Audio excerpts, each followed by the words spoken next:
bienvenue dans BTV ñu amat mbégte bu baax ñëw seet si waat kenn koo xam ne dafa bokk si ñun muy monsieur Omar Sané directeur de l'agriculture tey ñu war a seq ak moom waxtaan bu yaatu entretien bi c'est spécial parce que d'habitude jaaroon na tribune politique jaaraat mais pour cette année-ci là donc comme ñu ngi koy ubbee ay entretien donc tey moom aussi dañ ko jël ci entretien pour mën a waxtaan ak moom au moins def bilan 2020 bi ak perspective yu 2021 yi donc on va aborder tout ça ak moom alors directeur maa ngi lay ziar. waaw ñu ngi leen di ziar nuyu monsieur Ndiaye di nuyu aussi téléspectateurs yëpp ñi nga xam ne ñu ngi toog di ñu seetaan. d'accord alors di jégalu aussi ci retard bi ñi nga xam ne vraiment ñu ngi doon xaar direct bi depuis 12 heures donc xam nga rek kilifa moom donc da ngay ñëw fekk mu nekk ci yenn affaires yi mais bon voilà on comprend donc maa ngi ziar ñoom alors directeur dugg nañ ci at bu bees génn nañ ci atu 2020 bi nga xam ne yu si xew bëri na et tout alors ñu ngi ci at bu bees donc mes meilleurs vœux d'abord ma bàyyi la nga def sa meilleurs vœux à l'endroit de ñi ñuy seetaan ak Sénégal.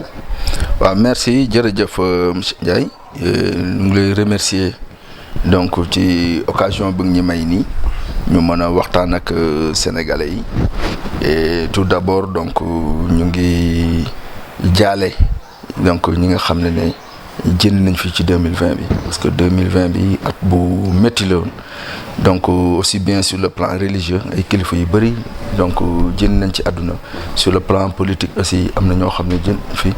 donc li fi am yëpp vraiment ñu ngi jaale ñi nga xam ne ñu ngi jaale nit yi ñi nga xam ne seen i mbokk ci ñi nga xam ne jot nañ fi jënd aussi yu mastawu ci vraiment ñi nga xam ne Covid bi laal na leen parce que économiquement tamit gis nañ ne adduna bi bëri na ay jafe-jafe ba nga xam ne tey jii ñu bëri am nañu donc quelques difficultés si seen activité économique ñu ngi leen di mastaw bu baax et su di souhaiter meilleurs vœux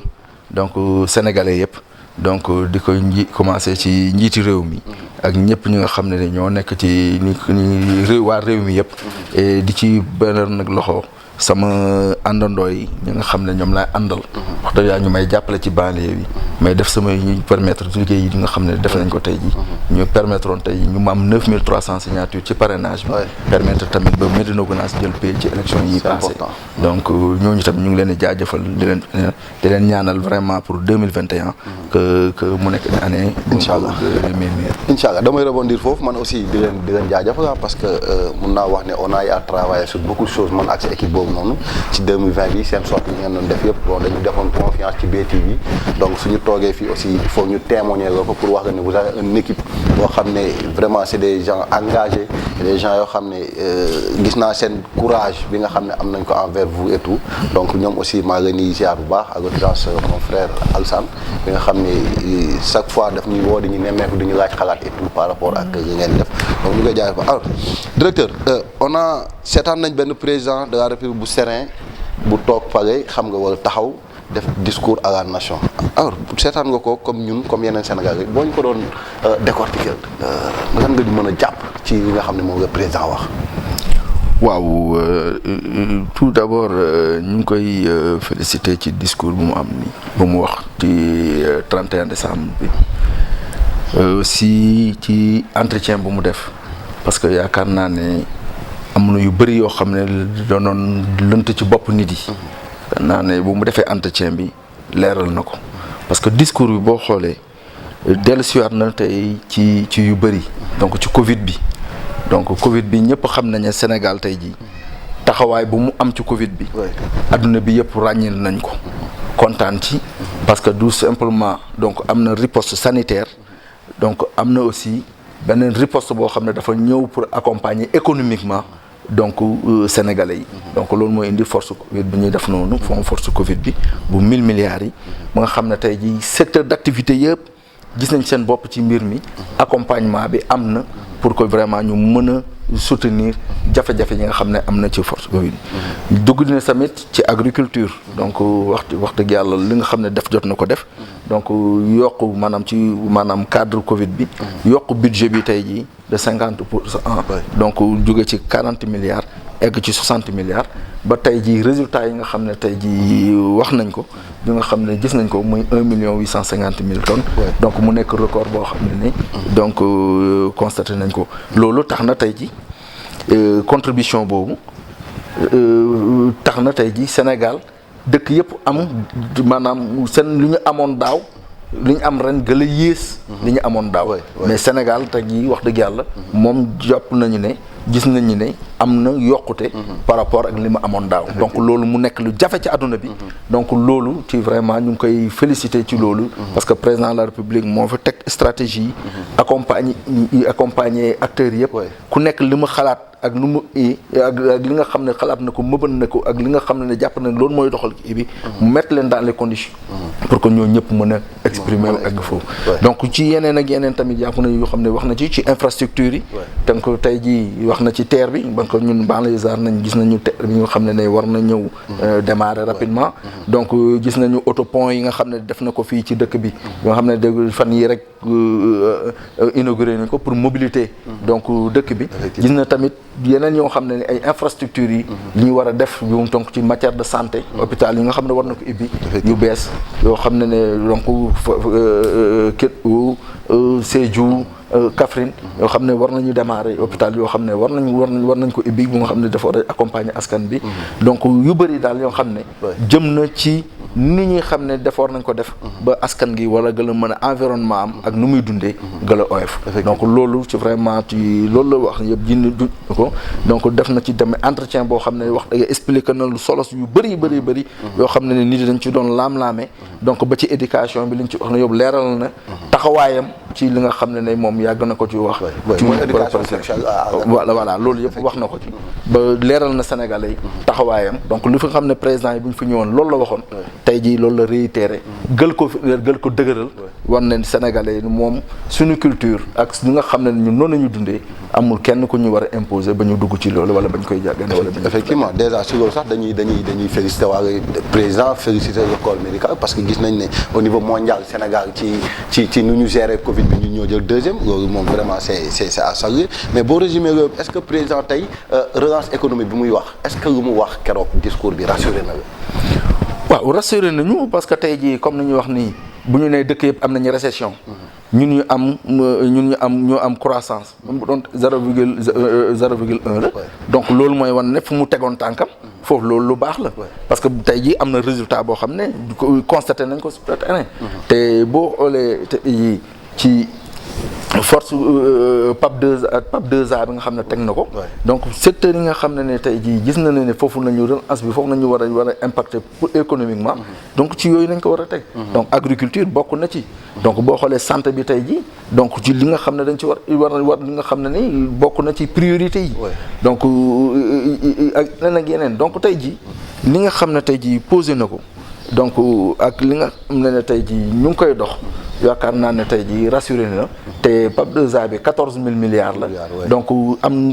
dugg ci secteur yëpp secteur bu nekk ñu xool vraiment naka nañ nga war a taxawaay ak waxtaan ak acteurs yi pour que ñu mën a am résultat et li nga xam ne jot nañ ko def avec fonds force Covid bi donc wan na ne xam nañu yoon bi ñu war a aw ay yoon bu mu aw ne noonu la te yaakaar nañu ne dana li ñu xalaat ci croissance donc au-delà de 5% en 2021 njort nañ ne war nañ ko. alors beneen affaire bu nit yi peut-être di waxtaane mooy côté emploi des jeunes employabilité des jeunes parce que gis nañ te tout récemment jeunes yi jël pirogue yi di dem Espagne ñuy dee ci géej gi et tout alors yow ban politique jeunesse nga yaakaar ne peut-être ci 2021 bi war nañ ko mën a mettre en place pour que au moins jeunesse yi mën ci gis seen bopp bu baax. waaw loolu je pense que. Sénégal musul jóg ci travailler ci emploi des jeunes je pense que man secteur bu ma nekk rek déjà agriculture am na fa ay projets yoo xam ne tey jii yàgg nañ ko balaa lii yëpp di am ñu ngi ciy taxaw ba am na benn projet boo xam ne Agri Jeunes la tudd 150 000 jeunes la war a accompagner dans leur DER bi xam nañ ne ci loolu la nekk di liggéey donc am ANIDA ci nga xam ne muy def ferme naataange yi donc moom cité na ko sax ci discours yi moom tamit ci politique boobu la nekk boo demee tamit ci Prodac ci loolu lay nekk di liggéey donc ANPEJ mu ngi liggéey ci loolu donc politique donc en matière d'emploi des jeunes ñu ngi ci def donc xam ne mais il faut pas que ñu oublier que année 2020 moo nekk année bu particulier donc fondamentaux économiques yëpp yi nekk ci adduna bi yëpp la jaxase ku nekk fa nga doon am da nga gis ñoo xam ne dañ doon am fenn dara donc économiquement nga xam ne mais avec pandémie bu mu ñëwee corona bi dafa am loo xam ne sooxe na foofu donc yokkul nit yi nga xam ne vulnérabilité nit yi donc faut pas que ñu am benn phénomène bu am ñu bëgg a décrier politique bu nga xam ne def nañ ko ci l'emploi des jeunes wala parce que formation yi tey yi ku dem ci 3FPT gis nañ ne vraiment d'accompagner na lu bëri jeunes yu bëri donc boo ñu xoolee tey ji en terme d'emploi donc li nga xam ne donc Sénégal egg na benn niveau boo xam ne c'est exceptionnel mais il faut que nit yi aussi ñu critiquer yomb na taxaw ne oui dara defuñu ko mais bu ñu xoolee fondamentaux yi am ci économique yi ñu am nii fondamentaux yu baax la mais avec corona bi dafa am yoo xam ne déstabiliser na ko ba ci pays européens yi ñëpp yëg li nga xam ne phénomène bi difficulté yi nga xam ne ni ressentir nañ ko avec corona bi donc je pense que politique bi ñu yokk na war ko ñu gël ko yokk aussi surtout dans le cadre de l'agriculture parce que gis nañ ne tey jii agriculture bi donc mën na apporter lu bëri donc dans le cadre donc de l'emploi des jeunes donc gis nañ ne aussi agropole yi ñuy def tamit donc qui vont participer dans la transformation donc créer donc benn environnement économique autour des zones donc de ces différents pôles économiques donc loolu aussi mën na participer donc grandement à l'emploi des jeunes donc lu mu wax tamit ci DER bi donc sur financement yi nga xam ne jot na ko donc 150 000 jeunes donc loolu yëpp vraiment mën nañu participer pour que ñu gën a mën a gën a prendre en compte les préoccupations des jeunes des jeunes et renforcer aussi la formation et je pense que 3FPT mu ngi liggéey ci loolu waaw parce que boo xoolee président même ci waxam moom xalaatam wala relance économique bi yëpp lu si ëpp mën nañu wax ne à 60 ou 65% mu ngi ko basé wu ci agriculture bi moo tax soo nee Agri Jeunes c'est-à-dire c'est un bon projet mais léegi dama jàpp ne peut-être li nga xam ne moom moo umpale nit c'est-à-dire comment orienter les jeunes pour que ñu mën a xam ne voilà y a des mécanismes yu fi nekk yoo xam ne mën na accompagner ces jeunes là pour que ñu mën a émerger c'est-à-dire est-ce que gisoon na peut-être dafa manqué tuuti communication pour que nit yi mën ko xam. waaw xam nga foofu moi je dis oui et non parce que tey jii projet yu bëri tey jii nit yi xam nañ leen. nit yi xam nañ leen DER ñëpp Sénégal yëpp dégg nañu DER donc dégg nañ fi ANIDA dégg nañ fi PRODAC dégg nañ fi mais aussi il faut que jeunes yi def un pas de plus vers ces structures là parce que ñu ci bëri dañuy taxaw di xaar ñii di defal leen démarche yi ñoom pour que ñu mën a bénéficier de parce que man je suis banlieusard xam naa da nga koy dégg da ngay ñëw benn jeune bu ñëw taxaw ne la wii man damaa bëgg aw ma dara wala utal ma dara alors que ñoom ñoo war a dem à la rencontre vers l'information pour que ñu mën leen porter ñu mën a xam naka nañu mën a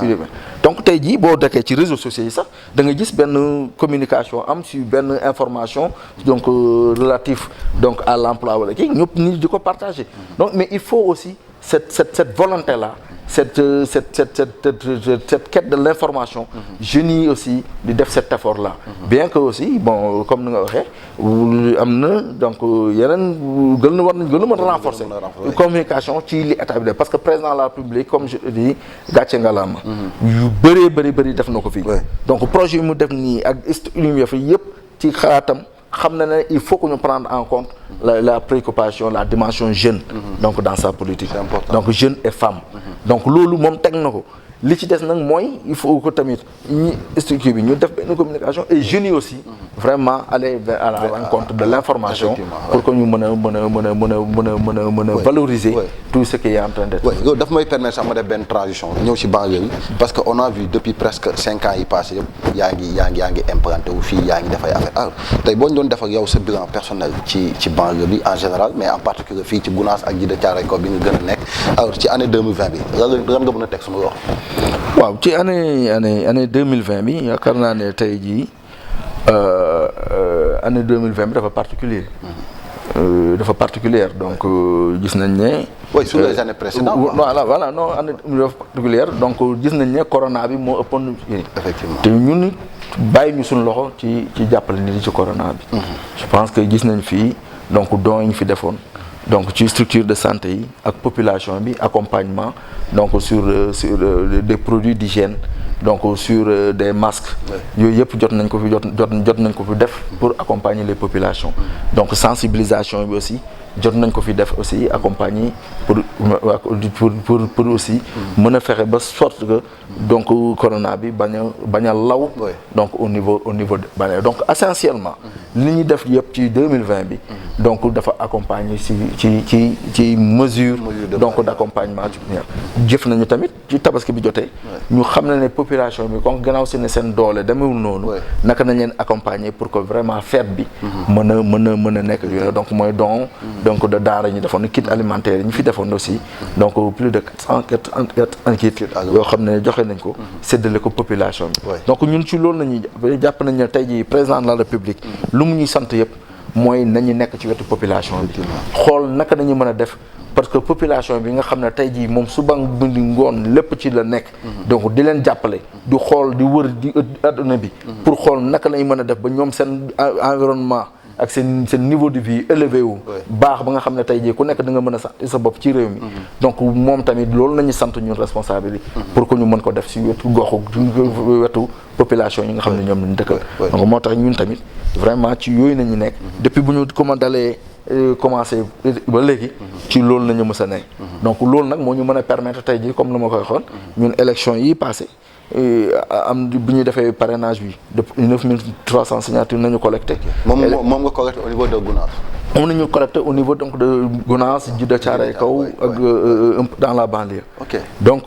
élection yi tamit bu ñu xoolee fi nga xam ne foofu nañu gën a intervenir. donc Djiddah Thiaroye Kaw Médina Gounass. donc bu ñu xoolee tey en terme de score. ñoo gën a baax les scores donc ci banlieue bi yëpp. donc Médina Gounass gagné na 55%. donc Djiddah Thiaroye Kaw était à 50,5% pratiquement. donc loolu. donc jàpp nañu ne stratégie yi nga xam ne moom lañu suñu leader sant mooy suñu président de la république donc ñun ci loolu nañuy dox te yaakaar nañu ne vraiment ñu ngi ci te population yi tey ñu ngi adhéré ñun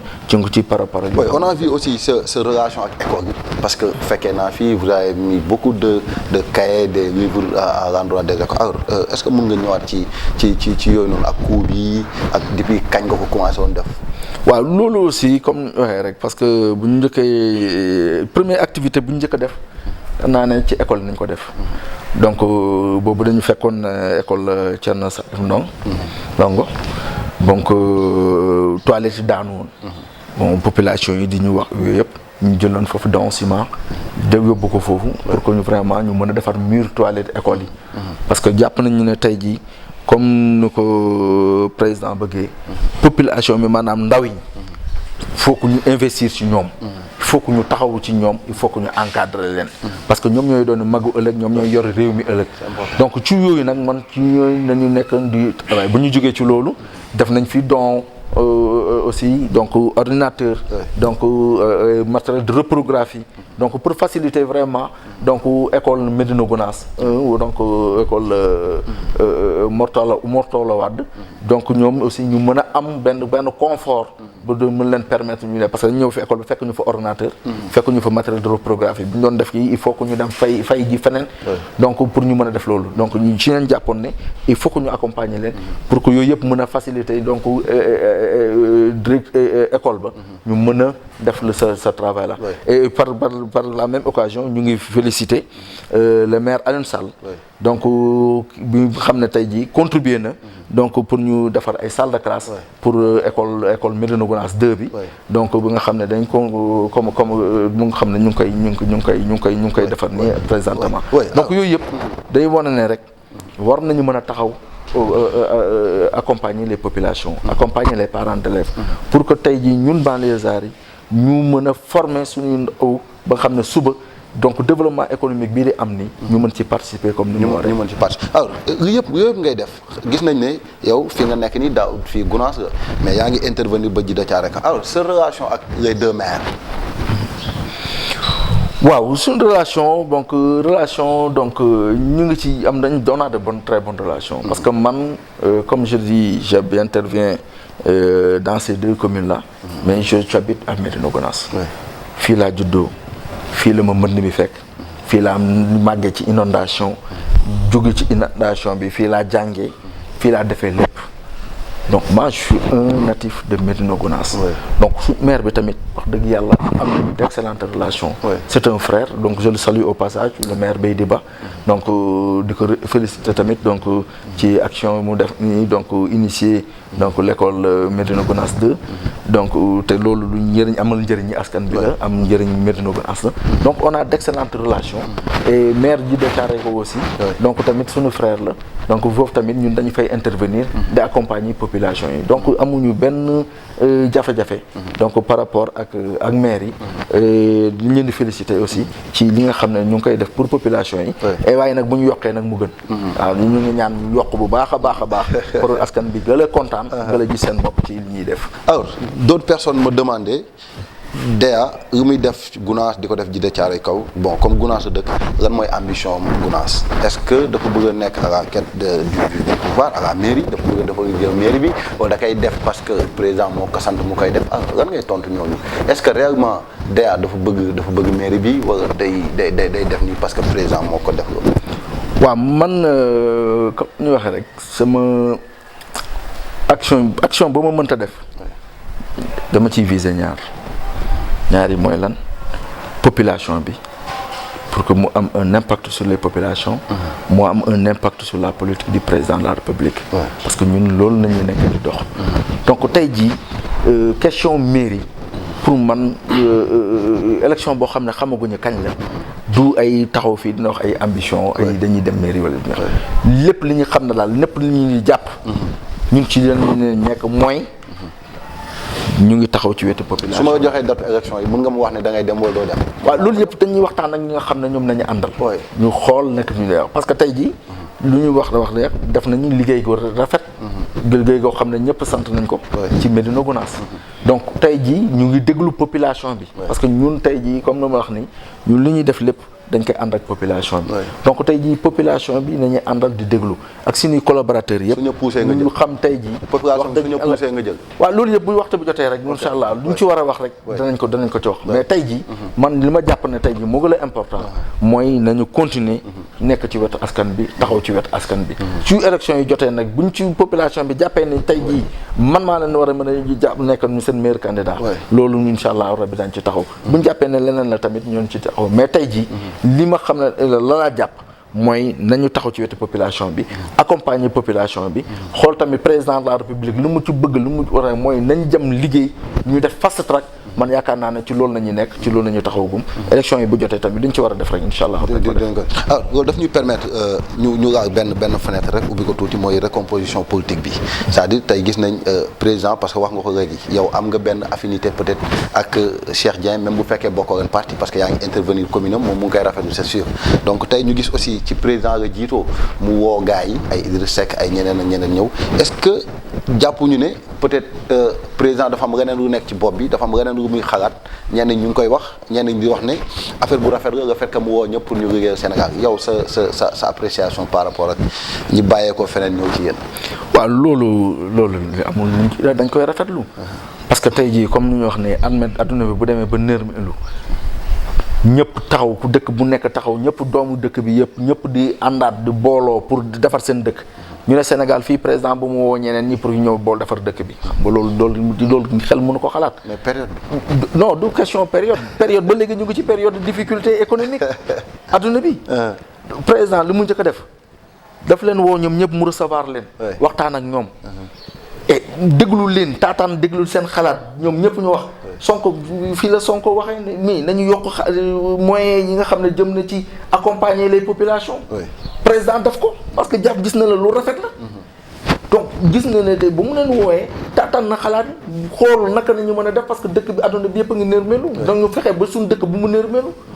donc ci biir loolu tey jii ki ñëpp tax ñuy wax ñu ñëpp di coowoo décomposition mu mooy mais déglu nañ ko dafa leen ne man.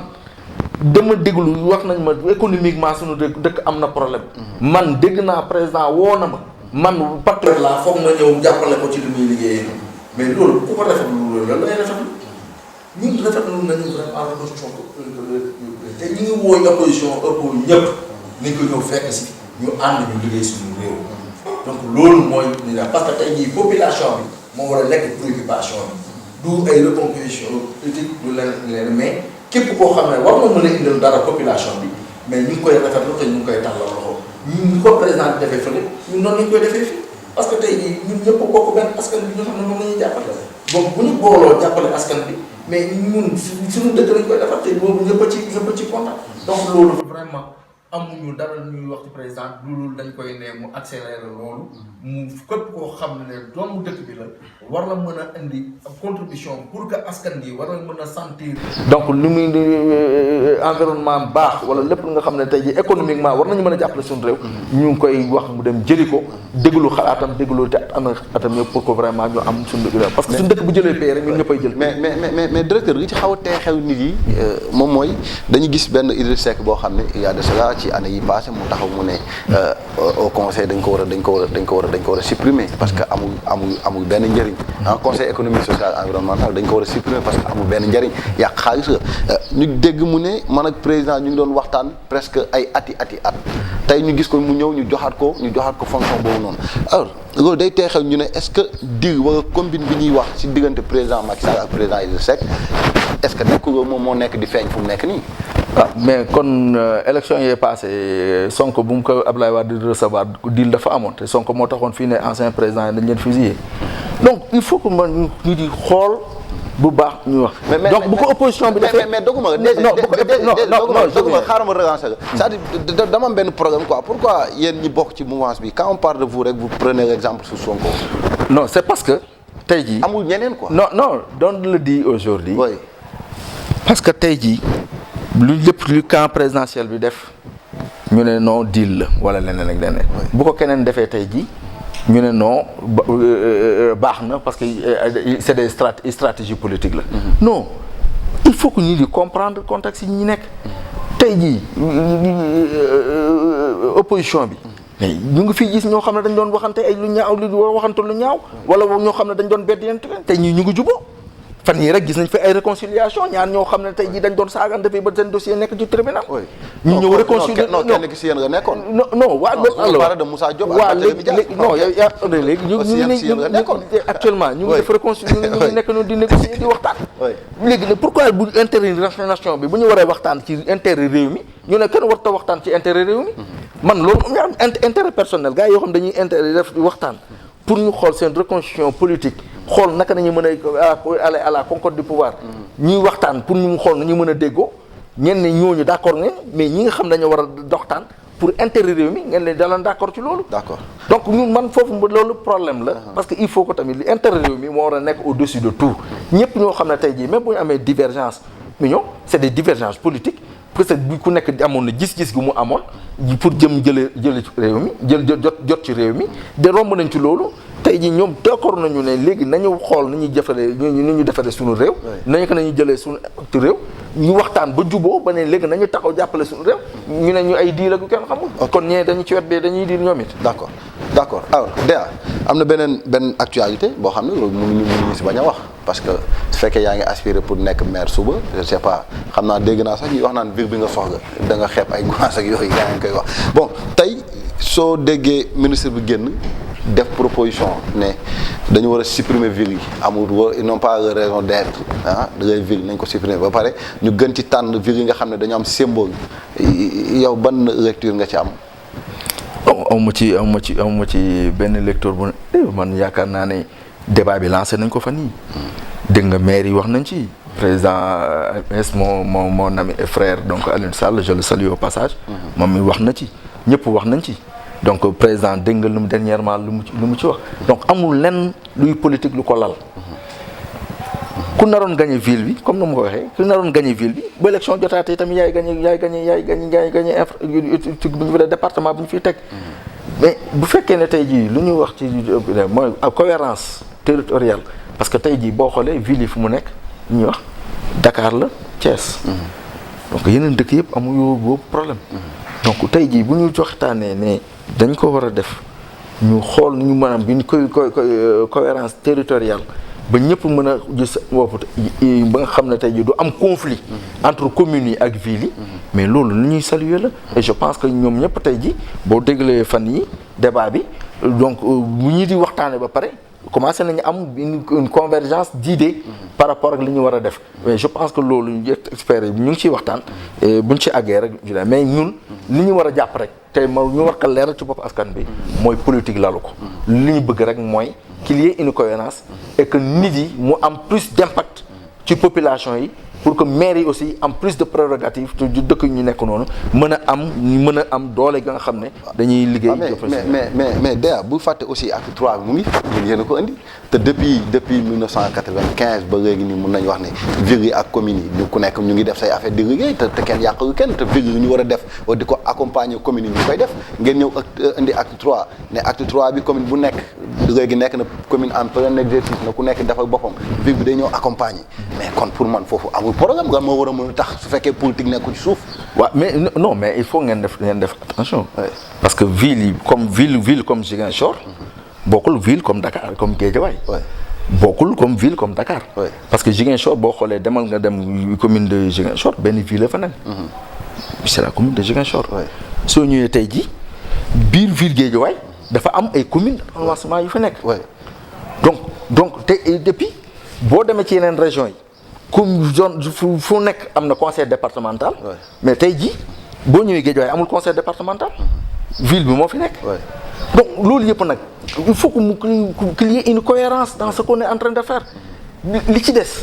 mooy am na ay particularités yi am ci biir gox yi. lu mel ni ville de Dakar. donc ville de Dakar dafa particulier. donc du point de vue c'est symbolique du point historique ak yooyu yëpp. mais yooyu nit yaa ngi waxtaan pour xool. naka nañu mën a def bu jàppale pour que qu'il y ait yenn prérogative wala yenn particularité mu bañ a deñ donc bu kenn jàpp ne politique da cee am parce que bu fekkee ne tey jii ville comme Guédiawaye ku dem Ziguinchor tey jii gis Ziguinchor nu mu toll mun a am benn commune nga dem tey jii Saint-Louis wala nga dem Diourbel nga def benn commune comparer foofu ak Dakar. mais c'est pas comme da nga bëgg a comparer non mais commune potentiel bu nekk Dakar est-ce que non de question potentielle on a dit d'une commune une commune c'est une commune une ville c'est une ville donc bi propension bu mu am wala recette yu mu am warta tax mu mun a nekk une particularité de telle sorte que ñu gën war ko gënal la keneen ki ci statut. d'accord si je comprends bien yow vous êtes pour que ñu supprimer ville yi tuddee ko neneen. man je suis pour que tey jii lépp lu nga xam ne experts yi d'accord nañ ci ñu xool ne lii moo gën ci kii bi qu'on puisse faire et qu'il y ait une harmonisation de la législation un peu partout. d'accord wax nga léegi sa ami sa frère monsieur Alioune Sall ñu gis ne justice blanchi na ko nee nañ kenn toppetu ko dara xanaa loolu war ngeen ci am mbégte de ah. waaw ñun waa Guédiawaye moom am nañ ci mbégte. am ngeen ci mbégte waaw te xam naa ne sénégalais yëpp esprit de ñoo nga xam ne ñëpp justice nañ bëgg. ñëpp ñi nga xam ne tey jii suivre nañ dossier bi yaakaar ne am nañ ci kontante. parce que tamit il faut que ñu wax lenn réew mi tey jii dafa gaaw trop ñu tuumal nit. bu ñu gisee ñaar nit ñu waxtaan sax ñu ne ñu ngi diil mais loolu nag. bu fekkee ne tey jii jur nañ dossier bi président de la république que je félicite parce que tey jii yàgg nañ fiy wax ay nit yoo xam ne proche nañu ci président de la république wala proche nañu ci ancien président de la république kenn njëkkul dégg dossier bàyyi ko mu poursuivre ba mu àgg fu mu àgg lancé na bu ñu coow la amee woo na d'ailleurs jox na transmettre na dossier ba procureur mu woo képp koo xam ne am nga ci xalaat am nga ci loo am comme dossier nga déposé ko ñu topp dossier bi topp ko tey jii ñu xool yooyu càmbar loolu yépp ba gis ne tey jii sunu frère Alioune Sall tey jii amul dara luñ ko war a mën a toppee par rapport à tout ce dossier là. ñun ñi nga xam ne ñu ngi dëkk te mu nekk suñu maire. ñun kontaan nañ ci loolu. gis naa ne te vraiment bu ñu sañoon tamit. te bu ñu sañoon tamit ñu président gël ko bàyyi xel. parce que tey jii ñun mooy suñu maire. gën ko bàyyi xel ça veut dire. gël ko bàyyi xel tey jii. man tey jii nomination. non man tey su ma sañoon tey jii président dafa jox ko poste de nomination. parce que tey jii lépp lu ñuy wax caractéristique politiquement il a une base mu ngi dëkk ak ñun nekk ci maire de Guédiawaye te il a ces compétences là. donc tey jii yow fan mooy base am. ville bi nga supprimer fu muy moomati. non mais ville bi supérieur bi ko ñu ville. waaw léegi fu mu toll nii moo yore ville bi te moom moo yore majorité département mooy coordonnateur départemental. d'accord c'est le coordonnateur départemental de Guédiawaye. d'accord donc tey jii. dañ koy plaider pour mu am poste nomination. dañ koy ñaanal tey jii. lépp li nga xam ne tey war na ci mën a jot tey jii tey ak poste yëpp. mu mën cee jot parce que tey jii ñun Guédiawaye moom moo nekk fii. président dafa am lu ma waxoon kii DEA bu ko fàtte de. oui président dafa am lu ma waxoon dégg nga ko dégg naa ko. du ma mës a nommé sama rakk si décret. waaw dégg nga ko fi. ak sama goro si décret non mais président sax loolu. parce que du woon ci Alioune Sall rek nga ko waxoon. waxoon na ko ci sama yeneen mbokk te gis nañ Mansour Faye. donc loolu amul problème ñu gis Alioune Sall mu toog. mais foofu dama la fay. oui fii président a fait moins que les autres présidents. ci nomination proche Maguette Diouf nekkuloon fii ci gouvernement. ministre. oui soo fi jëlee tey jii ay or yooyu Adrien Senghor new fi woon. donc loolu tey jii ñu ngi bëgg a tey jii teg président loo xam ne tey jii man je me dis que c'est injuste. parce que tey jii bu fekkee ne tey Alioune Sall am na compétence am base politique. war jàppale askan bi nem fenn foo xam ne nekk na fa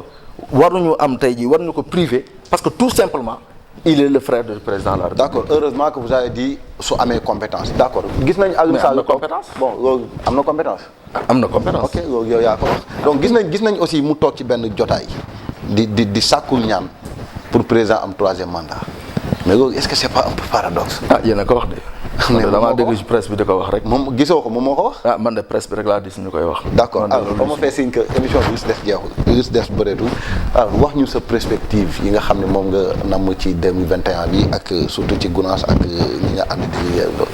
waaw li ñu ci am rek comme perspective mooy li nga xam ne ñu ngi koy def ci wetu président de la République ñu continuer ko. donc je pense que ñu ngi koy def Médina Gounass di ko def Djiddah Thiaroye Kao tey xam naa ne am nañ ambition gël ko yokku feneen yeneen gox yi.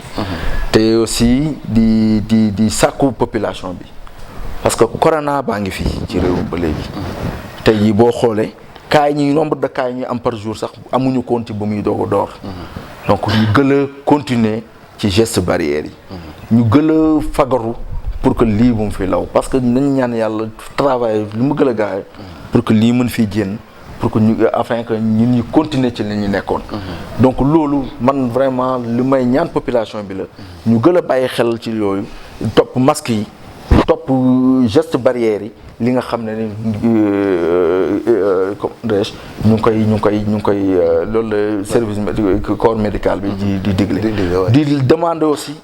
beneen boo xam ne tey jii vraiment Guédiawaye que qu'on soit dans l'unité. donc dañ koy dolli. si da ngeen feew. non dañ ciy dolli. parce que gis naa ministre de la jeunesse bi. non du continuer dans l'unité. yow aussi tamit yaa ngi non du continuer dans l'unité. du féewuloo. parce que nit lu mu dool fas lu mu daw fas lu mu daw dañ koy labali. donc ñu gën a am cohésion. ñu gën a travailler ensemble. pour que président de la République li nga xam ne moom lañ ci sant ñu bëgg ko ci ñun. vraiment ñu mën ko réussir. te di ñaanal aussi vraiment donc population Sénégal gépp atum 2021 bi. mu nekk atum naataange. te lépp luñ ci bëgg vraiment. yàlla mënuñu ko may ci jàmm ak salaam. alors merci beaucoup je crois que vous avez aimé chers téléspectateurs internautes yi nga xam ne ñoo nekk di ñu seetaan en direct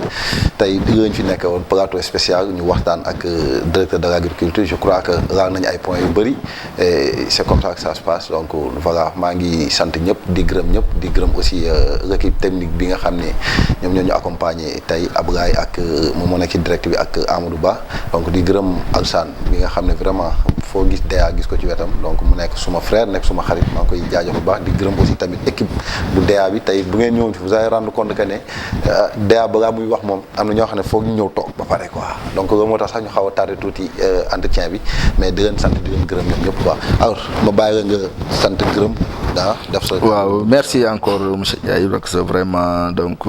di kontaan ci lii parce que duguleet ñi nekk di liggéey ci vraiment ci communication pratiquement activités yi ñuy def yëpp da ngeen di teew donc loolu dinañ ci jaajëfal bu baax di santaat bu baax comme ni ma waxee équipe bi nga xam ne mu ngi nekk suñu wet ci liggéey di jaajëfal bu baax aussi président de la République ci li nga xam ne mu ngi koy def ci réew mi di ko wax na dolli parce que tamit population bi vraiment kontaan nañ ci lu muy def te bu mu déglu wax dinaaw na continuer di concerter ak comme l'élargissement yi mu nekkee nii di ko élargir waxtaan ak nit yi te comme ci lu mu nekk noonu rek vraiment mën a indi le maximum accompagner population bi comme li mu def at bi passé ba nga xam ne tey jii ñu gis résultats yi nga xam ne yu jot nañ ko am donc loolu vraiment ñu ngi koy et di souhaiter nos meilleurs vœux à tout le monde ci 2021 bi et di ñaan yàlla aussi lépp lu nga xam ne tamit ñu ngi koy projeté donc en termes d'activité politique en termes donc de soutien donc aux populations en termes aussi donc d'accompagnement à tous les acteurs yàlla mën ñu may kàttan ak mën-mën vraiment ñu si et di remercier aussi toute ma équipe ak ñi nga xam ne ñu ngi ànd ak ñun ñëpp depuis boobu ba léegi bu ñu démarré ñu nekk ak ñun donc di leen ñaanal yàlla di leen remercier te di leen ñaan yàlla may comme président mu ngi si dernier mandat xanaa dina bàyyi di tànn ay maire am bokk xanaa yooyu day bàyyi gars yi dem bëre seen bopp rek wala du mu ngi si dernier mandat. waaw li ma la wax keroog leer na nañ nee na nii wii non waxagul rek. parce que tamit man ñu ngi ci topp ci ginnaawam rek. lu muy wax rek incha allah lu mu wax rek fu mu toll nii ñun ci loolu lañ toll. merci beaucoup à la prochaine ñu jël keneen. ciao.